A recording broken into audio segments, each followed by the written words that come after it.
प्रणाम करते हुए आप सबके इस गुरु माता पिता को प्रणाम करता हूँ। बच्चों को बहुत सारा लाड प्यार और सभी लोगों को सुबह की राम राम। और दूसरा क्या, अम्बे मैया की जय।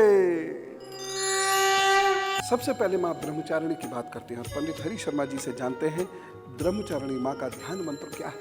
ओम अक्षस्रक् परसुं गदेषु कुलिशं पद्मं धनुष्कुण्डिकां दण्डं शक्तिमसिं च चर्मजलजां घण्टासुराभाजनां शूलं पाशसुदर्शने च दधतीं हस्तै प्रसन्नाननां सेवे शैलिवमर्दिनीमिह महा लक्ष्मी सरोजस्थिता। ओम ब्रह्मचारिणे नमः। माँ की पूजा को मैं योग की दृष्टि से देखता हूँ और योग की दृष्टि से ही यदि इसको करता हूँ तो फल अधिक प्राप्त होते हैं, समर्पण अधिक होता है और माँ की कृपा अधिक प्राप्त होती है। माँ की पूजा के लिए आज आप श्वेत आसन रखेंगे, श्वेत वस्त्र पहनेंगे। जो लोग श्वेत वस्त्र नहीं पहनना चाहते वह लोग पीले वस्त्र भी पहन सकते हैं, लेकिन माँ ब्रह्मचारिणी की पूजा एक सात्विक पूजा है, तो आप श्वेत वस्त्र पहन के करें या फिर पीले वस्त्र पहन के करें, अन्य कोई वस्त्र पहन के नहीं करेंगे। रंगों का बहुत ज़्यादा प्रभाव होता है, ये तो आपको मालूम ही है। जिन लोगों को क्रोध अधिक आता है हम उन्हें उत्तेजक रंगों से बचाते हैं, जिन लोगों को डिप्रेशन अधिक रहता है हम उन्हें उत्तेजक रंग पहनाते हैं। इस प्रकार से व्यक्ति के व्यक्तित्व में इन रंगों की वजह से बहुत बड़े परिवर्तन होते हैं। योग के अनुसार माँ ब्रह्मचारिणी का स्थान होता है स्वाधिष्ठान चक्र, तो आपको इस दिन स्वाधिष्ठान चक्र पर अपना ध्यान एकाग्र करना होगा। मूलाधार चक्र से एक चक्र ऊपर की स्थिति होती है स्वाधिष्ठान चक्र की, और सभी साधक इस दिन सुखासन में बैठ जाते हैं और अपना पूरा ध्यान एकाग्र करते हैं मूलाधार के ऊपर स्वाधिष्ठान चक्र पर। इस चक्र पर जैसे ही आप पूर्ण समर्पित भाव से एकाग्रचित्त होकर ध्यान करना प्रारंभ करते हैं, स्वयं आपको ऐसा लगेगा कि माँ दिव्य रूप में आपके कहीं इर्द गिर्द आ रही हैं। उनकी अनुभूति आपको महसूस होनी शुरू होगी और यही वो अनुभव है जिसके लिए कोई भक्त जीवन भर तरसता रहता है। अब मैं आपको ये बताता हूँ कि माँ ब्रह्मचारिणी की पूजा के उपरांत दान कौन सा दिया जाता है। माँ ब्रह्मचारिणी की पूजा में आपको भोजन का दान करना होता है। ये भोजन कच्चा होना चाहिए और 8 वर्ष से छोटी कन्याओं को आपने इसे देना है।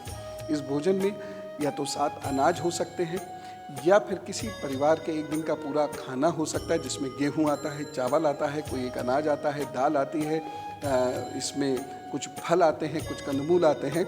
इस प्रकार से आप ये किसी परिवार को दे सकते हैं। उसके साथ ही साथ आपको वस्त्र का दान अवश्य करना होगा। वस्त्र सफ़ेद होगा अथवा पीला होगा।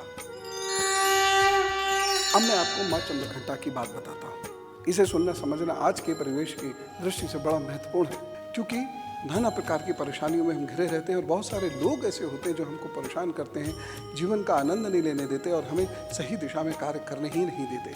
जब हम अच्छा कार्य करते हैं तो हमारी टांग पकड़ के खींचते हैं, हमें परेशान करने की कोशिश करते हैं। जब हम अच्छा कार्य करने की कोशिश करते हैं तो हमारी वो निंदा करते हैं, हमसे ईर्ष्या करते हैं और यहाँ तक कि नौकरी में हमारी नौकरी पर खतरा बन के मंडराते रहते हैं। माँ चंद्रघंटा की पूजा ऐसे लोगों को ज़रूर करनी चाहिए। अब आपको इस पूजा को करने के लिए जो सबसे पहली चीज़ है जिसका आपको ध्यान रखना है वो है ध्यान। माँ चंद्रघंटा का ध्यान किया जाता है मणिपुर चक्र में। आप बहुत गहरी सांस लीजिए, 10 सेकंड तक सांस लेते रहिए, 10 सेकंड सांस को रोक के बैठ जाइए और आपको सांस छोड़ने में भी पूरे 10 सेकंड लगने होंगे। इसको इस तरह से भी कर सकते हैं आप, जैसे आप सीधे खड़े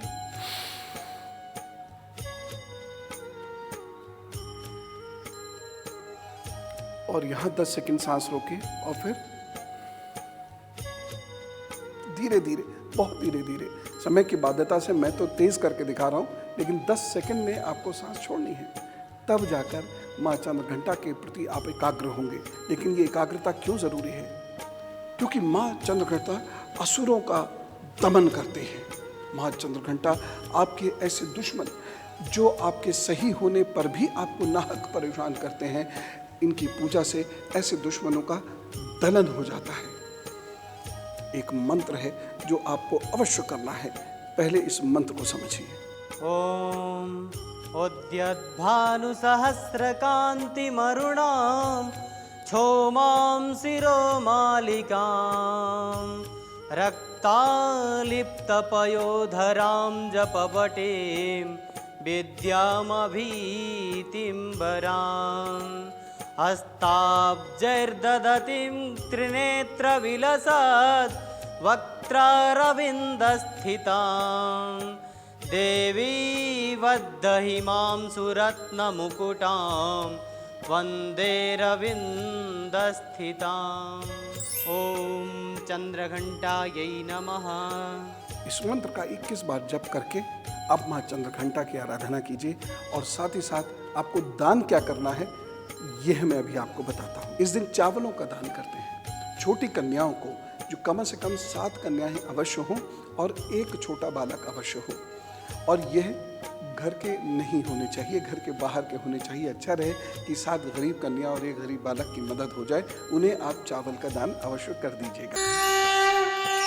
माँ के ये जो 9 दिन होते हैं ये बहुत महत्वपूर्ण होते हैं। मैं तो इसी स्थान पर साधना करता हूँ, सिद्ध मठ, इसी स्थान पर बैठकर मैं पूजा करता हूँ। आप भी कीजिए। सौभाग्यशाली हैं आप जो माँ के इस स्वरूप का आप सुबह सुबह दर्शन कर रहे हैं और अभी करते रहेंगे। लेकिन समर्पित होकर एकाग्र भाव से स्वयं को भूलते हुए, अपने माया रूपी शरीर को भूलते हुए, अपने समस्त रिश्ते नातों और सांसारिकता को भूलकर थोड़ी देर माँ की गोद में सिर रखना सीख लीजिए।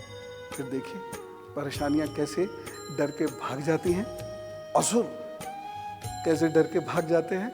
माँ की कृपा आपको सदा मिलेगी। चला जाए, आप पर माँ की कृपा बनी रहे। इसी प्रार्थना के साथ अम्बे मैया की जय।